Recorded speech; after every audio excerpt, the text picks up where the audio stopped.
Known as the Iceman, Richard Kuklinski lives as one of America's most prolific killers.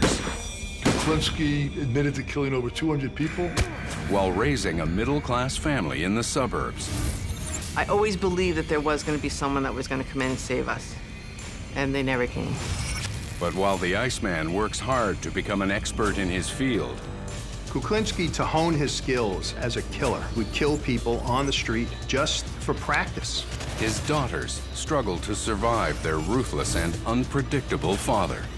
I walked around on eggshells with my dad, or in our house in general. My mother and I talked about how we could possibly kill my father because it was the only way that we would ever be safe.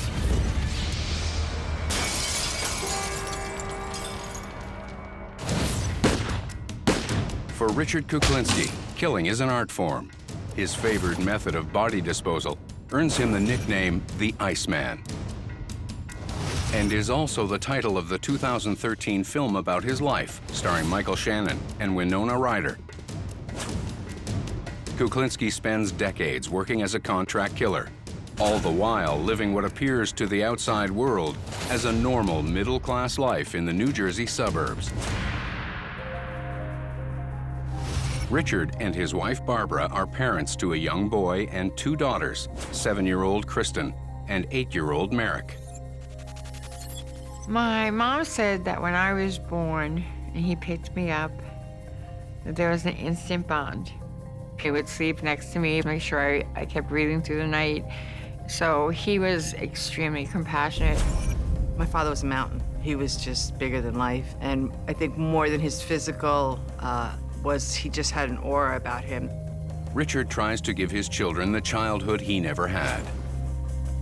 He thought that if he gave us everything, if he bought us what we needed, if he took us on vacation, if he provided all of the wonderful things that he did for us, that life would be great, because those were the things as a child he wanted. But Richard's violent upbringing leaves him unable to make the normal human connections that hold a family together. He didn't realize that the same things that he had in his childhood, the violence and the negativity in his family, was what he was creating in our house. And that was our problem as his children. Richard Kuklinski had a very difficult childhood. He was born in New Jersey in 1935, and he was raised by a father who was physically abusive to him and his older brother, and by a mother who was emotionally controlling and was cold-hearted to both of the boys. When Richard was 5 years old, his father beat his older brother to death. When they took the young boy to the hospital, his father told the hospital staff that he had fallen down a flight of stairs. As a teenager, Richard turns to petty theft to help provide for his family. And before long, is established in a lucrative life of crime. By the time Richard Kuklinski was 18 years old, he had become a master burglar, and he caught the attention of the DeCavalcanti crime family. The DeCavalcantis were the inspiration and model for the dramatic series The Sopranos. DeCavalcanti mobster Carmine Genovese takes note of the young Kuklinski. Carmine Genovese put Kuklinski in charge of a little crew of truck hijackers. They stole anything they could get their hands on, splitting the proceeds 50-50 with Mr. Genovese. Before long, Genovese graduates the young Kuklinski from theft to murder. Carmine Genovese actually provided Kuklinski with his first professional hit.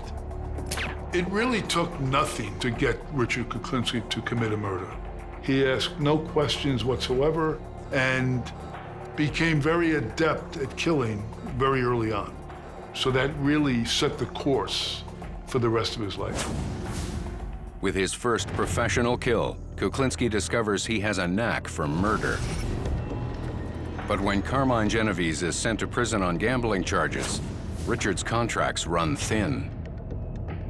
Richard Kuklinski suddenly had a lot more time on his hands. As malevolent as it sounds, he was so full of anger, so full of rage, he actually took up killing as a sport. Kuklinski, to hone his skills as a killer, would travel from New Jersey over to Manhattan, and he would look for prey.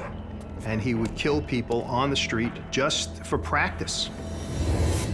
Richard refines his technique in both killing and body disposal. He would vary his disposal of the bodies. He created a lot of mystery because there was really no rhyme or reason to the people he was killing during this phase of his murderous career.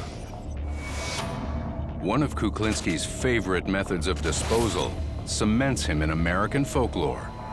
Richard Kuklinski would freeze many of his victims so the time of death could not be determined with any certainty, and that's how he earned the nickname the Iceman. The ease with which the Iceman kills his targets keeps him in high demand. But to the mob, he remains an outsider. La Cosa Nostra is only available to people who are of Italian heritage, so Kuklinski could never become a member of La Cosa Nostra. Consequently, he could operate as a freelance killer, which made him a very valuable asset. Kuklinski becomes a highly paid expert in murder and disposal. But by 1960, he loses his biggest client. In 1960, Mr. Genovese was murdered in a mob-related hit, and this forced young Richard Kuklinski to seek legitimate employment, at least for a time. A friend of his got him a job on the loading dock at the Swift Line Trucking Company in New Jersey. There, Richard meets his future wife, Barbara. My mom was about 18 or 19 when she met my dad. She had graduated high school, and she got a job as a receptionist in the warehouse that my father was working at the time. My mother was being very rebellious by dating my father because obviously he had come from the other side of the tracks. But Kuklinski's unstable childhood and unusual career path has shaped him into an intensely violent and volatile man. They started dating, but almost immediately there was violence in the relationship and so on, and she, I think, realized, oh my God, what have I gotten myself into? By 1962, Richard and Barbara had been together about a year. It was at that time, for the first time, that she met the real Richard Kuklinski. There came an evening when Kuklinski goes to pick up Barbara, and she is having some troubles. She does not like the fact that Kuklinski is controlling. She wants to see other people. She wants to have friends. And as she is talking, Kuklinski takes out a hunting knife and stabs her. And she didn't even realize that she had been stabbed until the blood started to trickle down her back. She then started to scream uncontrollably, and he beat her into an unconscious state.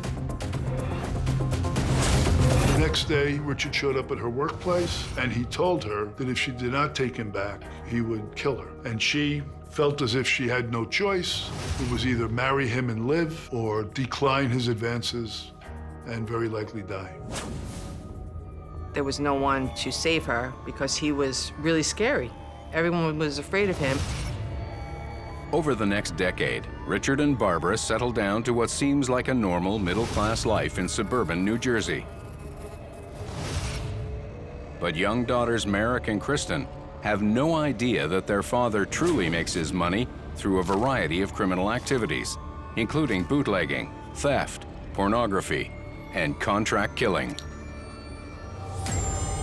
My father was a wholesale distributor. I don't know what that is, but that's what we were always told he was. Despite the outward appearance of propriety, Kuklinski's daughters start to see clues about their father's true nature. I was in the kitchen of our house, and my mother had made tea for my father, and I put my hand right into the boiling hot cup of tea. And so I burned myself, of course. And my father became enraged that my mother had put this tea where I could hurt myself. And he immediately turned around and slapped her, and the next thing you know, he was swinging at her. And I remember being a child and just being like, what just happened? Like, you know, there's no words to understand or explain that at that point in my life. I had no idea, and that's really the first time I remember the violence.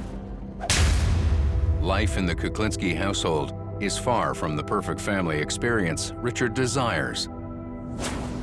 But to the outside world, Kuklinski is a master of keeping up appearances.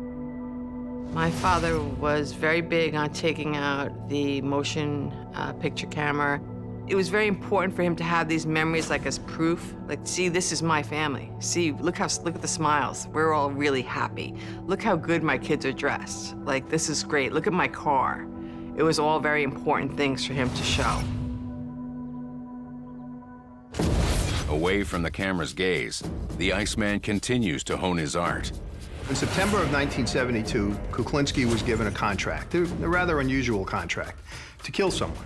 $10,000 was the fee for the killing, but the contractor told him that if he made the mark suffer, that there was another $10,000 in it for him. With a chance to double his earnings, Kuklinski puts his camera to work for an entirely different purpose and concocts a terrifying plan. What are you gonna do to me? Get down.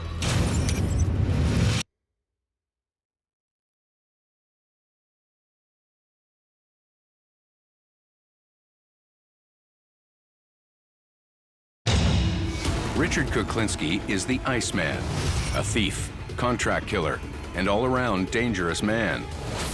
Despite his obsession with presenting a normal image to the outside world, his young daughters, Merrick and Kristen, suspect the truth. The feeling that my father did bad things and he obviously broke the law and everything was always something that I think we knew in the back of our heads. In September of 1972, the hitman is offered a contract with the opportunity to up the ante.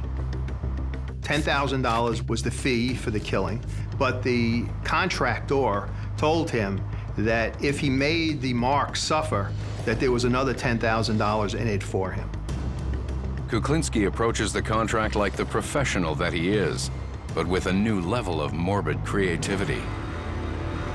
Kuklinski studied his victim, knew his comings and goings. He flagged him down at a stop sign, pressed a gun to his head, took him out of the car, put him in his trunk, and took him to a cave in Pennsylvania where he had brought previous victims. Kuklinski left the mark there not to die from dehydration or exposure. He left him there so he could be eaten by rats. He set up cameras, lights, motion detectors, video equipment so he could record the death and the torture that these rats were causing to this individual.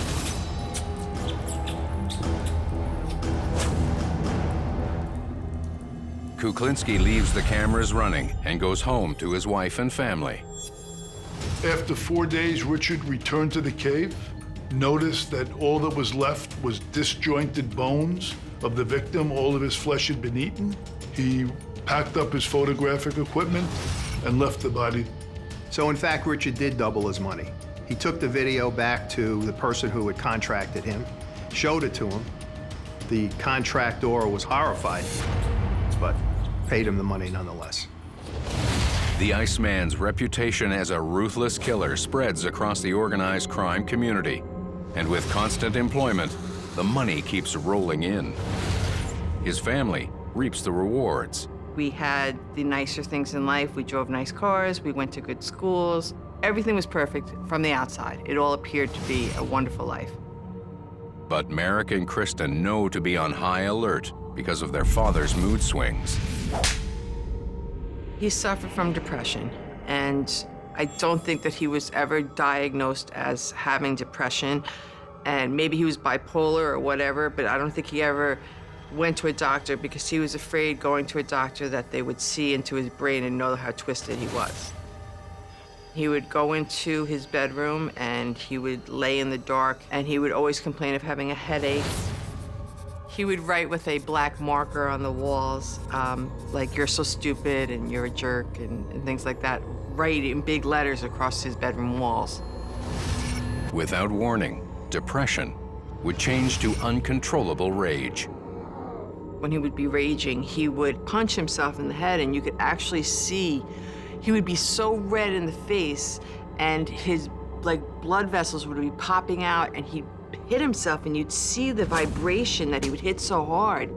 We would beg him to stop and say, "Stop, Daddy, don't hurt yourself," because we didn't want him to hurt himself. We wanted this behavior to stop, but we had I guess, gone through it long enough to know that there really wasn't anything that we could say that was gonna make it stop.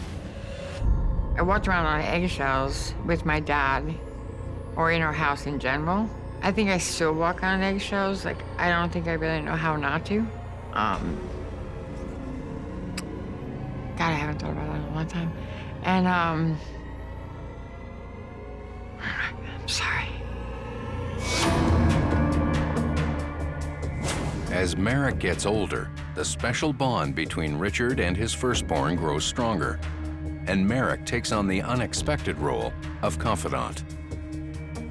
Kuklinski confesses to his daughter that as a 14-year-old, he murdered a bully in a fit of rage.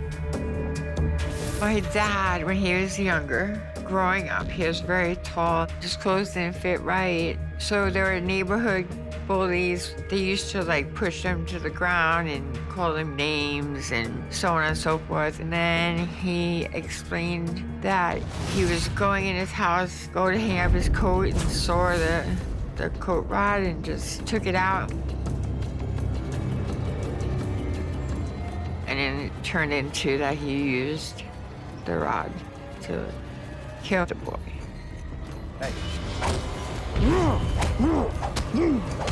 I don't think I processed it. I said to my father that I understood and that I loved him.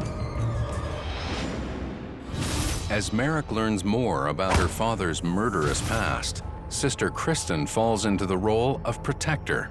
I believed that it was my job in the family to keep my mother alive. There were many times when my father would be hurting my mother and we wanted him to stop.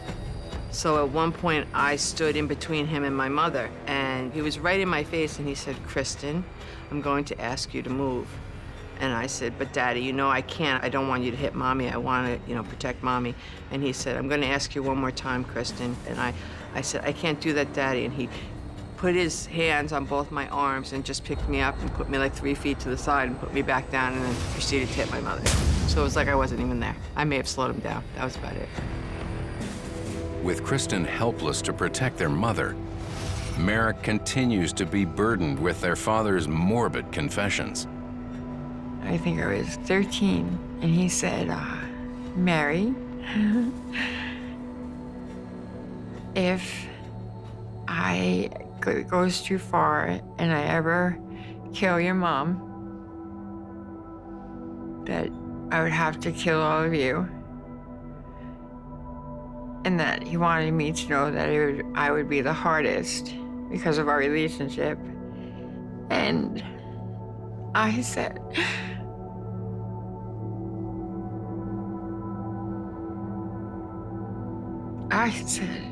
"It's okay, Dad. I understand."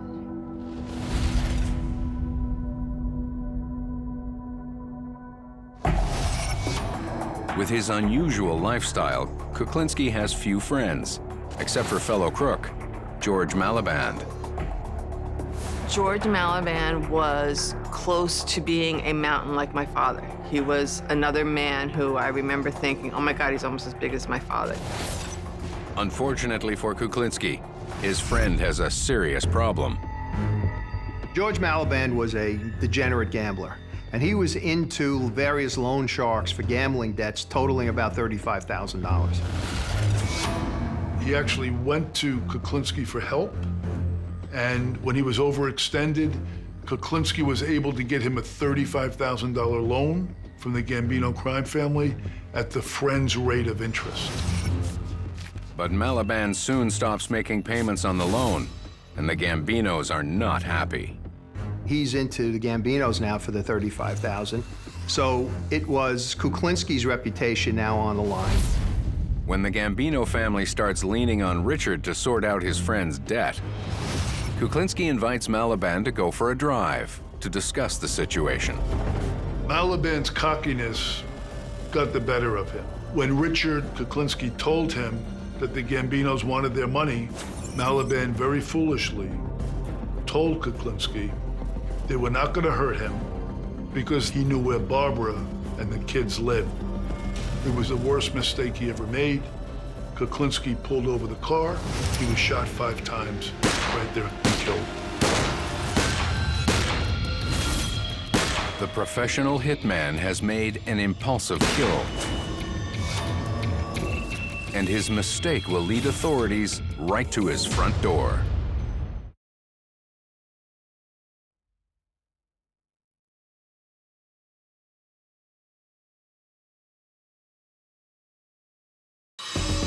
Known in legend as the Iceman, Richard Kuklinski has been killing both professionally and for sport for almost 30 years. He's as feared at home as he is on the street. We knew better. We just knew what was expected of us. We did what we had to do every day, and we just continued the routine. And we never swayed, and we didn't ask. Kuklinski's careful planning has helped him evade detection for decades. But when his best friend and fellow criminal George Mladinich threatens Richard's family, the professional killer behaves like an amateur. In an impulsive explosion of violence, he shoots Mladinich 5 times. After murdering Mladinich, Kuklinski disposes of the body by putting it into a 55-gallon drum and bringing it to a chemical factory in Jersey City. So we tried to stuff Mladinich's body into one of these drums, but it didn't fit. So we had to cut his leg off. Kuklinski then covered the drum and dumped it into an area where he had dumped other bodies. Kuklinski has used this disposal technique in the past without incident, but never impulsively. The barrel rolled down a hill into a ravine where it hit a rock, and the top of the barrel actually popped off. Mladinich's body was discovered by the owner of the plant. He had seen something protruding from the top of the drum, and it was his leg. The New Jersey State Police responded. They eventually identified the body as George Mladinich and contacted his family. Mladinich's family leads police straight to Richard Kuklinski's door.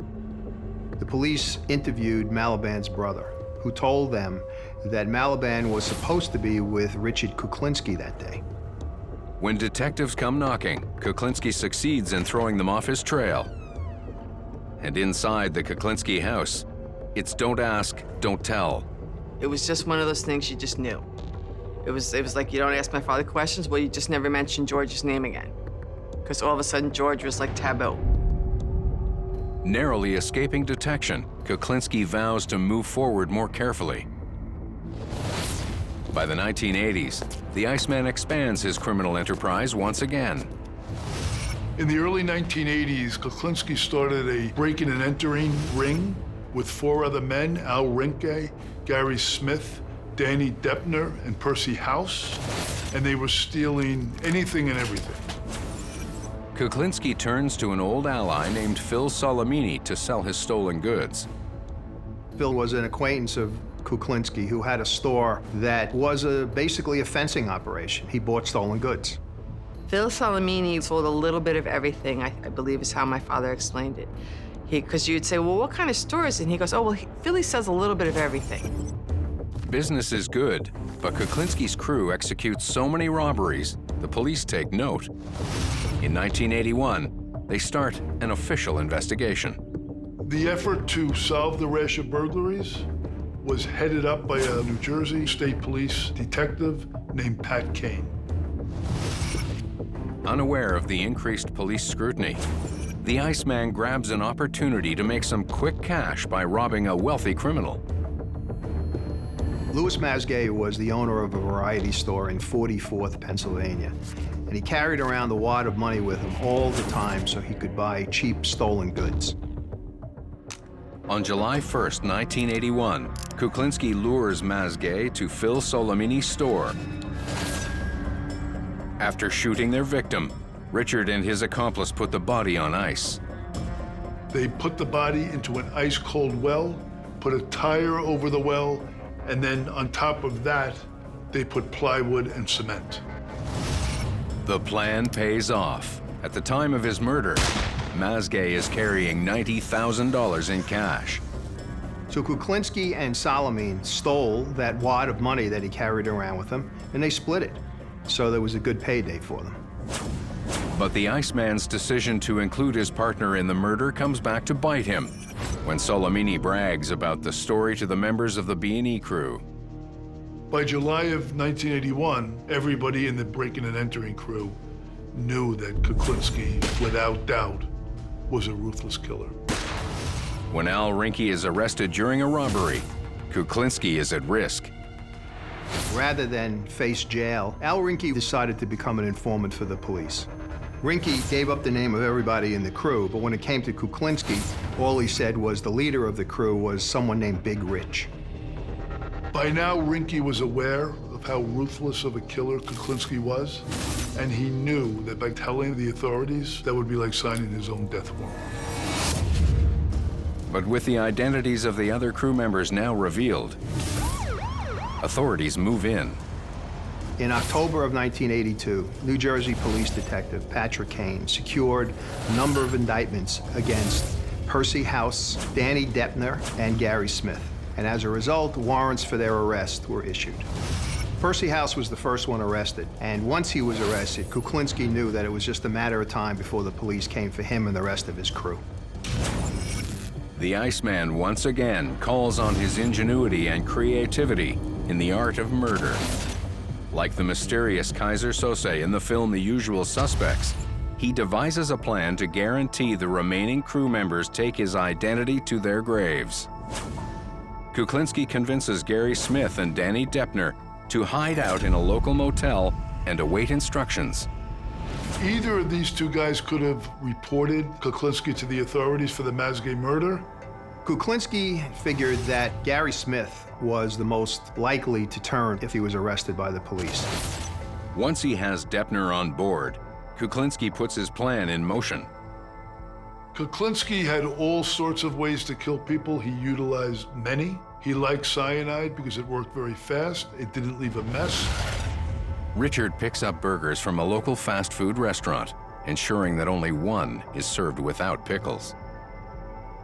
Outside of the motel, he adds his secret ingredient to the pickle-free burger. When he came back to the motel, Deppner actually looked at his hamburger to make sure he wasn't given the cyanide-laced one, and he hadn't. Gary had, and Gary began to eat it.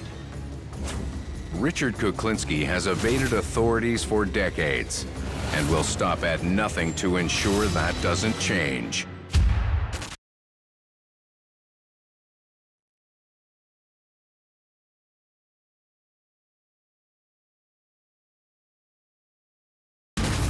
Richard Kuklinski is a serial killer who takes pride in his work. Whether killing professionally or just for sport, Kuklinski's careful planning and execution make him a master at his craft. His favorite method of disposal, freezing the body to eliminate usable evidence, earns him the nickname the Iceman and keeps his identity protected for decades. But the same traits that make him an accomplished killer also make him a terrible husband and father. By their late teens, Kuklinski's daughters, Merrick and Kristen, have endured a lifetime of frightening behavior. My childhood was helpless, a feeling of nowhere to go, no one to turn to. Me and Merrick were two children in this very, very sick world, and we had no one that was going to save us. I always believed that there was going to be someone that was going to come in and save us, and they never came. After two members of Kuklinski's break-and-enter crew are arrested by police, Richard decides to kill the remaining crew members in order to keep his identity a secret. In December 1982, Kuklinski hides Danny Deppner and Gary Smith in a motel in North Bergen, New Jersey. Gary Smith's number is up first. Kuklinski went to a restaurant, bought 3 hamburgers. One of them did not have pickles, and that's the one that he made sure Gary Smith was served, and Gary began to eat it. Unfortunately for Gary, the pickle-free burger is laced with cyanide. Now, Gary started to show the signs of cyanide poisoning, but he wasn't dying fast enough. So Deppner took a cord from a lamp and strangled Gary Smith so that he would ultimately shut up and he would die. Danny Deppner's wife was supposed to come to the motel with her car. She didn't, and Kuklinski had no choice but to leave the body at the motel. So what they did was they put it under the mattress of the bed that was in the room. The cleaning staff of the motel discovered the body under the mattress and called the police. The Iceman celebrates Christmas at home with his family, which now includes Merrick's boyfriend, Richie. I met Richie. I had just turned 16. He became really close with the family. The relationship between Richie and my dad was good. I mean, he liked him, surprisingly. Kuklinski stashes Danny Deppner, his one remaining crew member, at Richie's apartment, where police can't get to him. But it's too late. Danny Deppner had told his wife that Kuklinski was a killer, and when the police showed up at her house just for a standard noise complaint, her nerves were so frayed, she was on such an edge that she just blurted out everything she knew. It didn't take long for Kuklinski to learn that Danny Deppner had told his wife about him being a killer. So now Deppner became a problem to Kuklinski. Kuklinski had to get rid of him.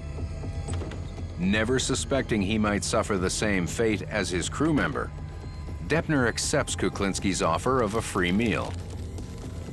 Instead of hamburgers, however, he laced a roast beef sandwich, gave it to Deppner. Deppner ate it and began to obviously suffer the signs of cyanide poisoning. And just to finish him off, he shot him with a .22 caliber silencer-equipped pistol. Kuklinski wrapped Danny's body in plastic garbage bags, and the first call he made was to Richie. My father told us about Danny, and then that's how Richie got involved, because my father said he needed his help, and my father wasn't a man who said no to. I guess this is the best way to put it. Richie helps Kuklinski dump Danny's body in the woods, but Merrick is suspicious. Fearing her boyfriend will meet the same demise as her father's crew, Merrick convinces Richie to pack up and quietly leave town. Wow, I still, many, many years later, know how I felt in my inside cheek. Richie had no idea what he was going to get into, and that was the end of me and Richie's relationship. Determined to bring Kuklinski down, Detective Kane interrogates former crew member Percy House in prison. So facing a 79-count burglary indictment, Percy House reluctantly became an informant for the police. As part of his plea bargain, told the police that Kuklinski had killed George Malaband and Louis Mazgay. So the police began to surveil Kuklinski and his family. In fact, they put a stakeout on his residence in New Jersey. They weren't able to catch him, obviously, because they had tried very hard. Came to our house, they followed us around town, often lurking in the trees, basically, and they never were able to get him. Even as more bodies start popping up, the police don't have enough to pin the murders on Kuklinski. On May 14th, 1983, a body was found by the West Milford Reservoir. It was determined to be Danny Deppner. The cause of death was strangulation, poisoning, and he was also shot in the head. This death was almost identical to the death of Gary Smith. 4 months later, the body of Louis Mazgay is found near Orangetown, New York. The telltale signs of freezing on the body mean evidence is hard to come by. So the investigation into Kuklinski kind of hit a brick wall. They really had no way of getting evidence that was necessary to get Kuklinski under indictment and then ultimately convict him.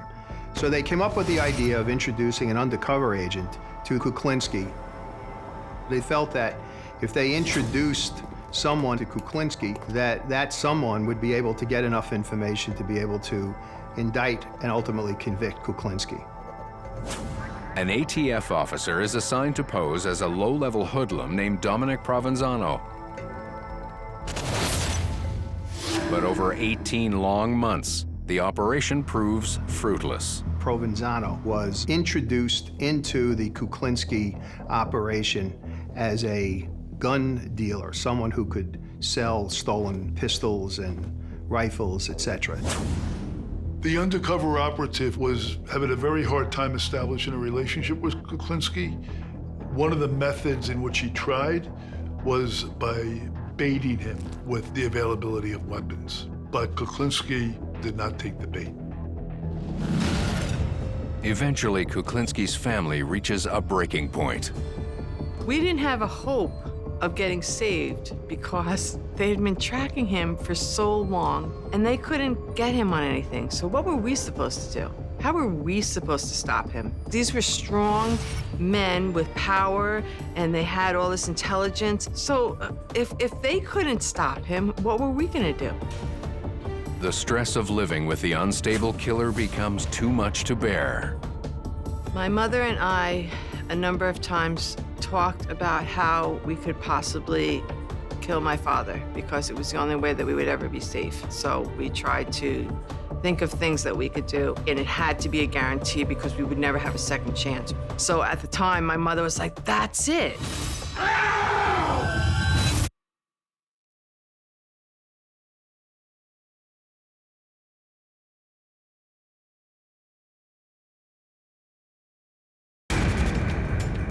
Known as the Iceman, Richard Kuklinski's tendency to freeze the bodies of his victims helps him escape detection for decades. But after he murders members of his own crew to keep them quiet, law enforcement closes in. An undercover ATF agent is assigned to cozy up to Kuklinski and gather the evidence necessary for an indictment. But when the authorities seem unable to bring Kuklinski down, his wife and daughter consider doing the job themselves. It was in the newspaper that it was a mother and a daughter, and the man died. The man was abusive, and the woman killed the man. But the daughter said that she did it. They believed that the mother had done it. But by saying the daughter had done it, she didn't get in trouble because she was a minor. And so my mother and I kind of decided that that was something that we could do. How we were going to kill him was a whole nother ballgame. Barbara and Kristen came up with an idea to kill Richard by spiking his meatloaf with heavy doses of Barbara's Valium. That's how crazy their life had become. We didn't share things like that with Merrick because Merrick truly, truly loved my father and was able to make excuses for the inexcusable. I mean, she just was able to always find some way of defending him, of finding a reason why he had done what he had done and making it okay. And I didn't share that feeling with her. In the end, Kristen and her mother are too terrified to act on their plan. The plan to place an undercover agent near Richard Kuklinski is also going poorly. After 18 months, the ATF agent posing as weapons dealer Dominic Provenzano has made little headway. The undercover operative was having a very hard time establishing a relationship with Kuklinski, whether he was too smart or just was not interested, did not take the bait. With the investigation stalled, New Jersey Detective Kane decides it's time to poke the hornet's nest. He pays a visit to Richard Kuklinski and questions him about Gary Smith. Kuklinski vehemently denied knowing Gary Smith, even when confronted with phone records that showed he called Gary Smith at the York Motel. He just shrugged and dismissed it. The detective's bold tactic pays off. Kuklinski made up his mind that he was going to kill Detective Kane. That was the way that he got rid of problems. He just simply eliminated them. Kuklinski decided he was going to try to spray him with cyanide, where there would be no telltale evidence of any violence or foul play. At that point, Kuklinski reached out to Provenzano, who had been courting him for such a long time, and asked him if he had access to cyanide. And that was the door in for Provenzano. Once he got comfortable with Provenzano, Kuklinski opened up to him, began telling him about the murders, and actually started to joke with him about how he killed people, how he disposed of them. To ensure a conviction, investigators want to capture the Iceman confessing on tape. On December 6, 1986, Provenzano comes to Kuklinski and says that Pat Kane questioned him about Kuklinski's murder.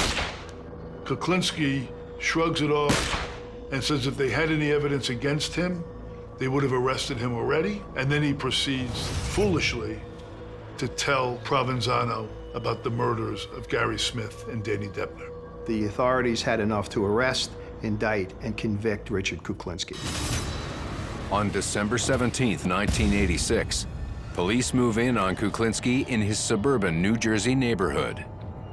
The day that my father was arrested started off like every other day. My parents had planned on doing their usual. They would go to breakfast in the morning, and then my father was going to take my mother to the doctor. I called my house at morning break in school, and there was no answer. So I said, oh, they probably still at the doctor's or whatever. I called at lunch, and a stranger answered my house phone and hung up. I was at work, and my telephone rang in my office, and it was my mother screaming, "They got your father." I was not prepared for that because me and Merrick didn't say, okay, so when Dad gets arrested, here's what we'll do. No, we didn't think that that was ever going to happen. Kuklinski stands trial for the murders of Deppner, Smith, Maliband, and Mazgay. His devoted daughter Merrick takes a front row seat in the courtroom with her newborn baby in her arms. When trial started, I had just had my son, and I was there every day, listening to all of it. The good thing about my dad's trial was that he got to see his grandson. And I think I focused on that, and everyone at the courthouse was extremely kind to me. At the trial, Kristen learns that her father is more of a monster than she suspected. He has admitted to committing more than 100 killings. At one point, Kuklinski kept the body in a freezer for months, earning him that nickname, the Iceman. He had been a lot worse than even we imagined. And that was shocking. He's my father. There's him in me. How do you make that okay? Can that be okay? Kuklinski is convicted and given 2 separate life sentences. Jail was actually perfect for my father. Jail was where my father could be the king. He was very well respected. He was like the baddest of the bad. He just got to hang out with the other gangsters in the prison and play cards and be a badass. Even with their father behind bars, for Merrick and Kristen, the psychological torment continues. Visiting my father in jail was horrible. We were totally out of our element there.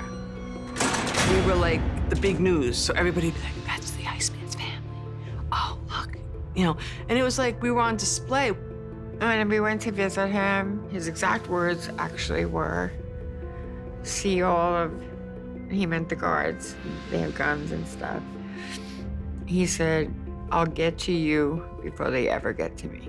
I think it was his way of letting us know that if he wanted something to happen, it would. And I didn't doubt that. The Iceman dies in prison after 18 years behind bars.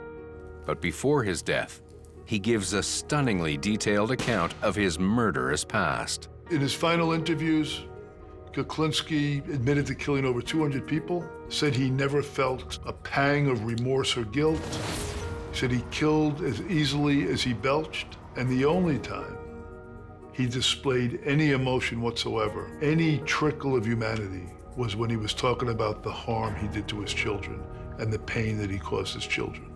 Even after their father's death, Merrick and Kristen struggled to find peace. I just felt that he needed to be loved. And the harder I tried or the more I loved him, the better I can make it. Unfortunately, that wasn't true. So for a long time, I felt I failed. I failed him, I guess. Because I couldn't make it stop. I couldn't love him enough for him to see that he could be okay. Merrick always felt that she didn't love him enough, and the truth is he didn't love her enough. That's really the truth. He created these children who are suffering the way that he suffered, and that was what he didn't want most of all. But it's what he created. And I would be really shallow not to have empathy for him and for the tragedy of his life. I think that my father never had a chance, and he deserved a chance. I think everybody deserves a chance.